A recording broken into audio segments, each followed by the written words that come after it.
Hello from the independent state of Fockham Hall and welcome to the UK one-party state election special that will reach its climax on the 7th of May. This is where people in the United Kingdom are led to believe they have the opportunity to vote for a political party that is supposed to run the country for the next 5 years.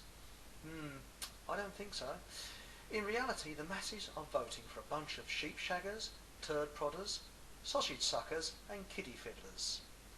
They are an integral part of a criminally insane bunch of psychos commonly known as the mainstream political parties.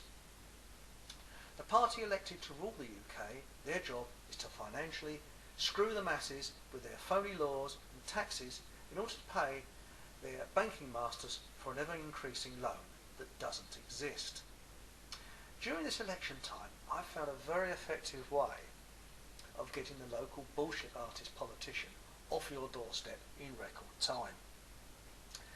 There are 3 magic words that you can say to a politician that seem to work in much the same way as a crucifix and garlic does to a vampire. When a grinning rosette-clad political wonder knocks on your door, all you have to say is, "Debt-free currency." If they've never heard of debt-free currency, they will probably look at you as if they've just been touched up. They'll have a half grin and half concern look on their face. When you begin to explain what debt-free currency is, they generally make a rapid exit. If they do know what debt-free currency is, they'll be off your doorstep quicker than a greyhound with a rocket shoved up his arse. If government issued currency instead of the unrelenting banking mafia, inflation and recession would be a thing of the past. That's debt-free currency. There would be no need for the massive taxes, only a simple purchase tax would be required. Now that would stop government stooping into people's private lives. Don't think they want that somehow. It would also create freedom as laws to protect us from government would also be implemented. That terrifies them. They want to snoop on us, not us snoop on them. And also have minimum government and freedom of individuality. Now, state benefit would also be a thing of the past, as everyone would receive a national wage, regardless of whether they worked or not. Even a multi-millionaire could claim it. It will go up in increments as people get older. Disabled people will get double or triple the national wage. But it would only be payable to people that were born in the UK or have lived here for over 40 years or so. Therefore, bogus asylum seekers will be queuing up at the docks to get away.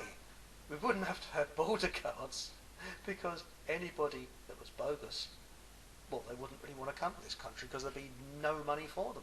There'd be nothing.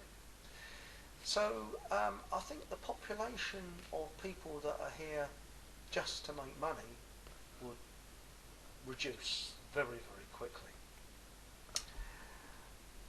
Now that's exactly what the banking mafia and their political stooges don't want. Governments don't want to lose their phony power, and banks don't want to lose their fraudulent scam. Now back to the current political scheme. Let's look at the party political lineup. Well, we've got UKIP, also known as dictatorship light. They're sort of Marxism without the nasty bitterness of political correctness. They tell people what they want to hear. But failed to mention anything about debt-free currency. I wonder why.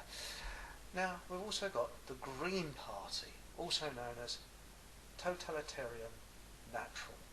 It's ideal for those who worship in the Church of Al Gore, who use wholemeal toilet paper, and are obsessed with saving the whale, even though they've never met one. It's Marxism with a full-on medieval technology and the old feudal system. Ideal for those wanting to share their home with farm animals and preferring to live like a medieval peasant. Then we've got the Conservative Party, also known as the police state in fall.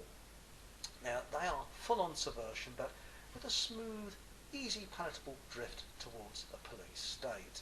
It's done with slick advertising, political leaders that look like something out of the waxworks, and snobby ex-public schoolboys who behave as if they're still a public school. Then we've got New Labour, also known as Communist Classic. It's sort of traditional Marxism with a full-on experience of the Fabian agenda. Then there's the Liberal Party, or the in-betweeners, although they're now known as the Financial Slavery New Blend. This sort of old communism blended with current communitarianism to give that new Marxist experience. So there you have it. There's no real choice, as they're all singing from the same song sheet. So whoever is elected, what can we expect from those jolly bunch of psychos?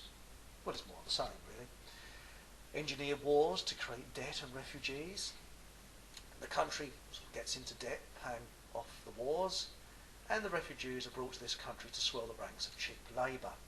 Then there's deliberate socially engineered poverty so as to raise the crime rate and swell the private prison population, who are then used for slave labour. So voting is rather like rearranging the deck chairs on the Titanic. As I've said before, why not start your own country? Hence the reason I've started Fockham Hall, which is surrounded by the UK, but is a totally independent state. As for voting in the what I believe is a rigged election, personally they can shove their votes where the sun doesn't shine, and judging by the state of the UK, that's probably what they do. Thanks for watching. Stay tuned, this might even become even more interesting.